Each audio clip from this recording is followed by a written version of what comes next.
Hi, my name is Brittany Riley and you're in the kitchen with Britt. I'm here at Home Appliance cooking up some raspberry scones. So I'm going to show you guys how I make my scones.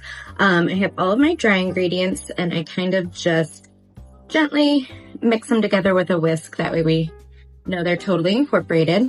A quick little tip when you're baking with fresh berries, I like to freeze my fresh berries so that way when I go to mix them in, less of the juices are going to kind of swirl and dye my dough.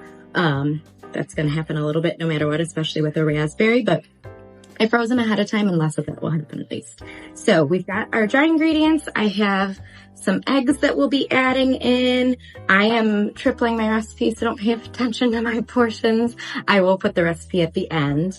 And then a couple tips. Basically, you want to make sure your butter is super, super cold and also your milk or cream. We're using some heavy cream in ours today. So before anything else, we want to do what's called cutting in the butter. So we're going to drop it all in here. This is when you would use, if you have one of those fun little pastry tools that has like all the little lines on it. That's called a pastry blender, and you would be able to cut your butter and kind of keep going like that to break it down. You could also use 2 butter knives, but I like to just use my hands. It's a little bit quicker and I can get through and make sure that I've broken down all of my butter pieces perfectly. So basically what you want to do is break them down. The rule is you want about green pea size, and that helps us to get that really nice flakiness and puff. And so we're going to break that down and then come back to add in the rest of our ingredients. So next we want to incorporate all of our liquid ingredients. Like I said, we've got some eggs, heavy cream. I have some vanilla here, and I'm going to actually just add that into my heavy cream. It'll help to kind of incorporate it a little bit more evenly. Maybe a little more. All right, so we will add these guys in. Basically, once our butter is broken down like that, we want to kind of touch this as little as possible. So we're going to incorporate it, but it'll be like a little bit scrappy, and that's totally fine. That's all part of it. This time I will use an actual tool instead of my hands, but sometimes at the end you might need to just bring it together a little bit. So we'll just mix this together really gently, and then we'll come back to kind of roll it out. Very, very last thing, right towards the end when it's almost all together, you'll add in your berries. So I'll get it almost all the way together, add in the berries so that I'm still like finishing it off instead of adding when it's totally done. Otherwise that would be pretty tricky. And we'll come back and roll it out and cut them and bake them.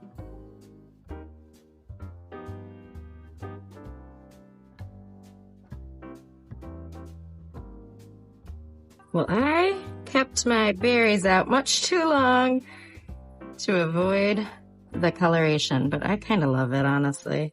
So I'm just gently folding them in, and then we are going to be ready to roll these guys out. Okay, we're going to flour our surface. I always kind of just set some extra flour off to the side there. You'll take your entire piece of dough and yours might look different. You might use different berries. You might have different moisture just because of things like the berries. And like I said, I tripled my recipe. That always changes things. But what you want to do, no matter what the consistency is get a nice kind of cohesive round, and also just make sure it's not sticking. So you might want to get a little bit flour on the top, not too much. And we're just pressing this out. I sometimes will like to get a perfect circle and do like my wedge scones. And sometimes I like to use a cutter. I'm actually just going to use a biscuit cutter this time around myself because it's a little bit smaller of a scone for serving. And I think that that's kind of perfect for me. You guys do what you want to do. Like I said, you can get a perfect round and then just cut them into wedges and bake them.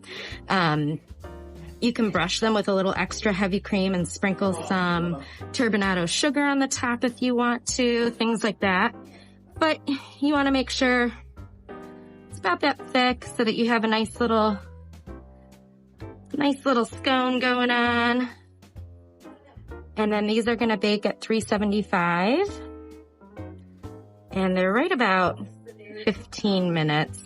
You wanna start checking them, but okay, here they are. They look so good, smell so good. One thing that I think makes a perfect scone is that the bottom is about that color, which means that it's nice and soft. It should really be more of a mixture between cake and a biscuit, but a lot of the time when we go into a coffee shop, we're getting something that's kind of rock hard. So I left mine in actually right at 14 minutes, a little under, just so that I would make sure that I kept that nice soft texture. Enjoy.